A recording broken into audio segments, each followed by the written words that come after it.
Trees grow from the ground. Everybody knows that. You plant a seed in the dirt, you water it, and up comes a tree. The roots grab onto the soil, and the tree pulls itself up and out, made of earth. It eats the ground. That's obvious, right? You can see the roots going down into the dirt. You can see the hole that's left when you pull a plant out. Of course, the tree is made of ground. That's completely wrong. And I don't mean it's a little bit wrong or kind of misleading. I mean the whole picture, this idea of a tree sucking up the earth and turning it into wood, is almost entirely false. The tree is barely made of ground at all. And what it's actually made of is so strange, so completely backwards from what you'd expect that when I tell you, you're going to think I've lost my mind. So let me take you through this, because the story of how we figured it out is almost as interesting as the answer itself. Most of human history, the soil idea was the only idea. It seems so reasonable. You've got this heavy, solid tree sitting in the dirt. The dirt is heavy and solid. The tree must be made of dirt. What else could it be?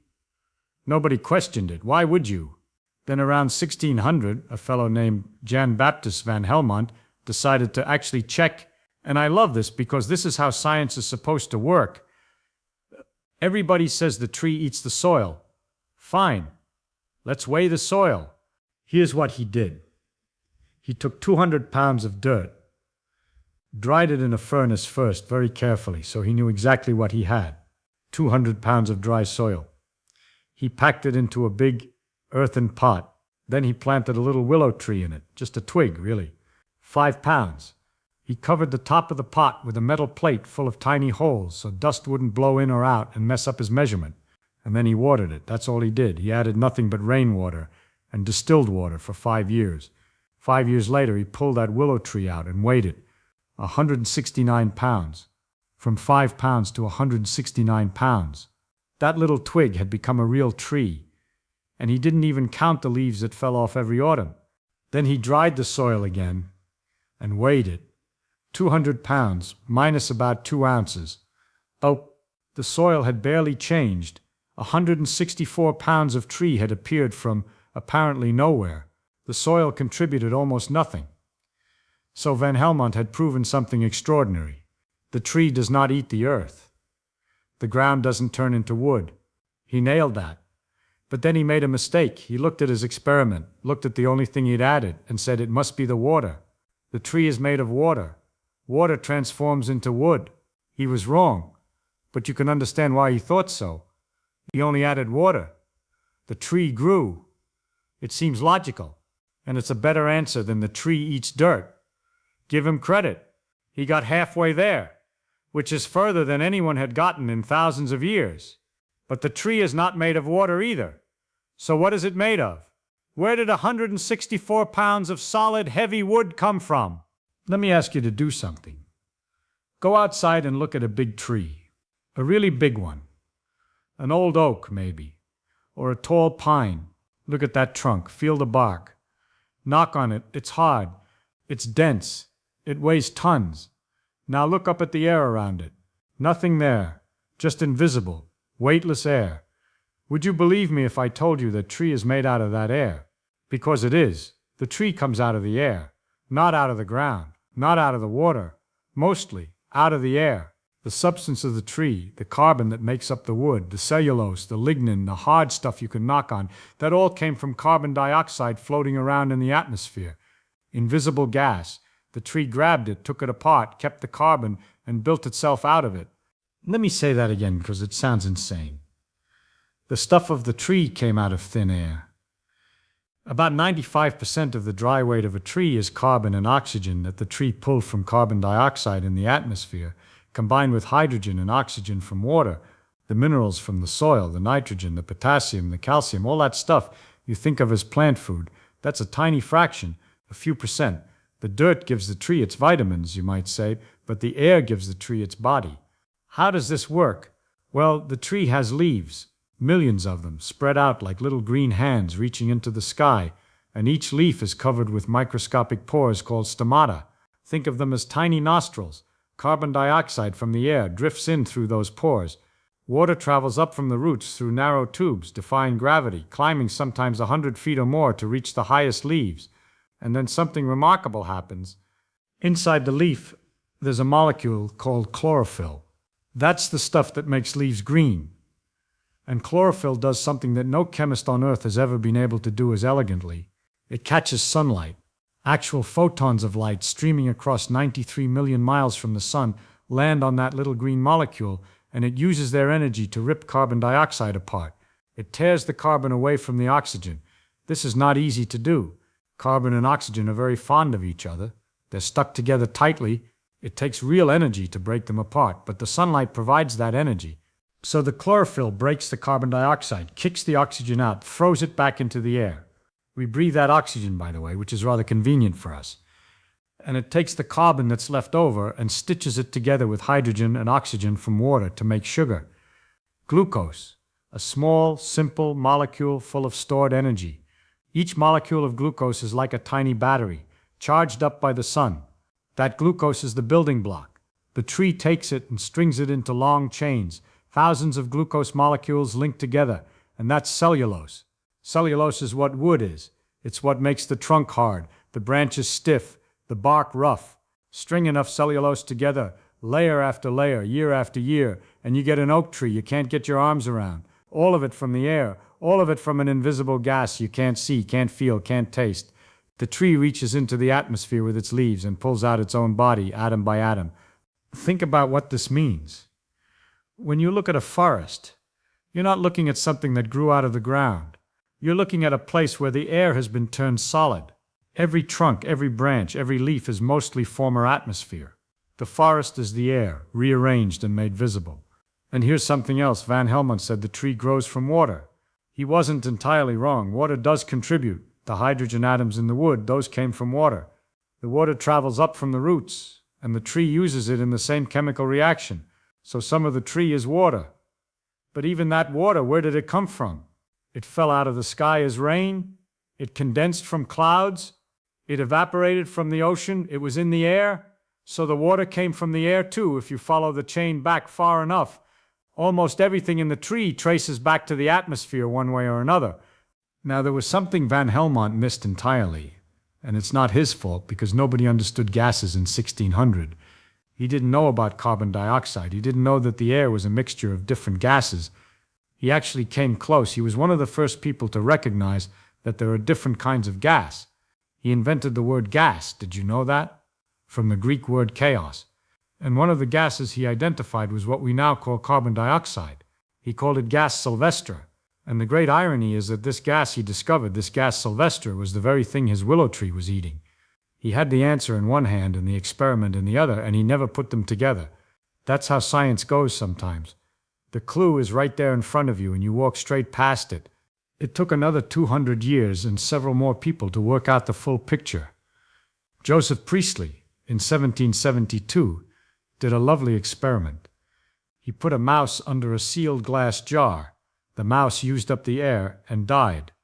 Terrible for the mouse, but instructive. Then he put a candle under a jar. Same thing. The candle went out. The air was spent, as he put it.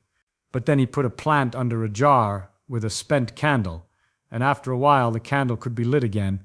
The plant had restored something to the air. He didn't know what exactly, but the plant was clearly doing something important that no one had understood before. Then Jan Ingenhousz, a few years later, figured out the critical missing piece. This only works in sunlight. Put the plant in a dark room, and it doesn't restore the air at all. In fact, it uses air up, just like the mouse. So the sun is essential. The plant needs light to do its trick. Then slowly, piece by piece over the next century, chemists and botanists worked out the full chemistry. Carbon dioxide goes in, oxygen comes out, sunlight drives the reaction, and the plant keeps the carbon for itself.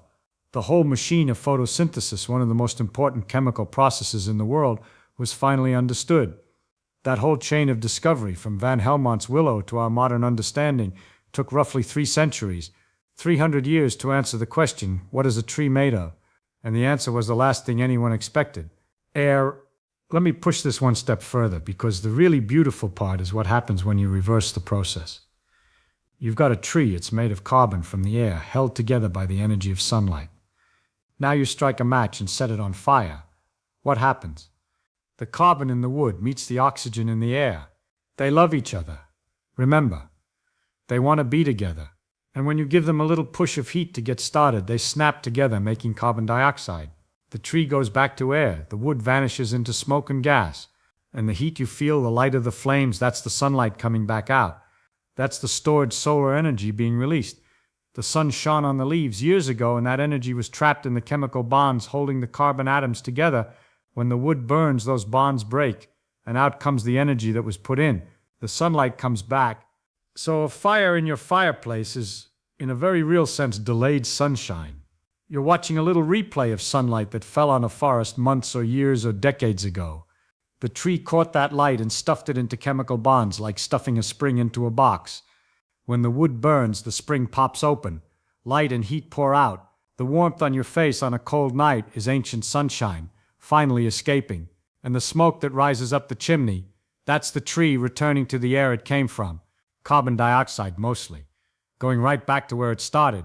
The whole thing is a circle. Air becomes tree, tree becomes fire, fire becomes air again. This is what I mean when I say physics is beautiful. Not because it's complicated, but because it connects things you'd never think to connect. A tree and a sunbeam, a fire and the sky, the air you're breathing right now, and the forest down the road. They're all part of the same story, the same cycle. Carbon goes from air to tree to fire and back to air. Energy comes from the sun, gets locked in the wood, gets released in the flame and radiates away. Nothing is created, nothing is lost, it just goes around and around. And in the ash, after the fire has gone out, there's a little gray powder left behind. That's the part of the tree that actually did come from the ground. And the minerals, the tiny fraction that the roots pulled from the soil, a few % of the original tree, that's all the earth contributed. A pinch of mineral dust. Everything else came from the sky. I think the reason most people get this wrong is that we trust our eyes too much and our reasoning too little. We see roots in the dirt, so we assume the tree is made of dirt. We see the tree reaching up and we imagine it's being pushed up from below by what it eats. But it's not being pushed up from below, it's being built from above. The leaves are the mouth. The air is the food. The sun is the cook. The roots are important, sure. They anchor the tree and bring up water and minerals, but they're not the main source of the tree's substance. Not even close. What throws people off, I think, is the sheer invisibility of it. You can see soil, you can hold it in your hand, it feels substantial. Air feels like nothing. So the idea that something as solid and heavy as a tree trunk is made from something you can't even see, that just offends our common sense. It feels like a magic trick.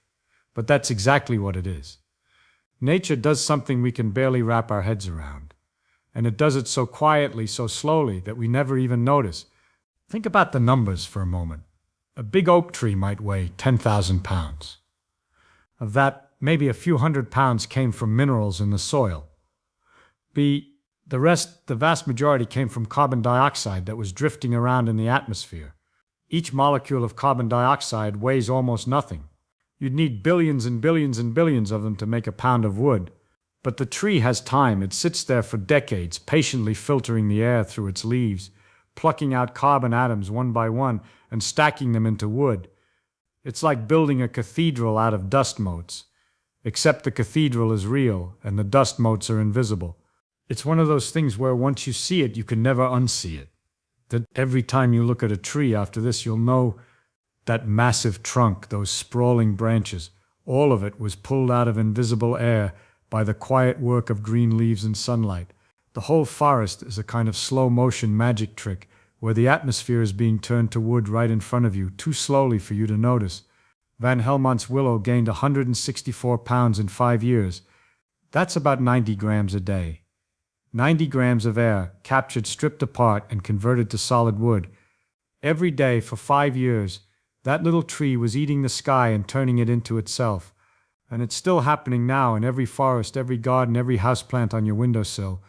The leaves are open, the pores are breathing, the air is becoming wood. There's a question that comes out of all this that I think is worth sitting with. We think of the air as nothing, as empty space we move through. But if a tree can reach into that emptiness and pull out enough material to build a trunk you can't dent with an axe, then maybe the air isn't so empty after all. Maybe what we call nothing is full of stuff. And the tree knows it even if we don't. So the next time you stand next to a big tree, don't just look down at the roots. Look up at the leaves. Look at the air between the branches, because that's where the tree actually came from. It grew out of the sky. Here's what I'd like you to think about. If you took a big tree and burned every last piece of it, and you gathered all the gases that came off, all the carbon dioxide and water vapor, and you weighed them against the little pile of ash left behind, how much of the tree would be gas and how much would be ash? Take a guess. I think the answer will surprise you.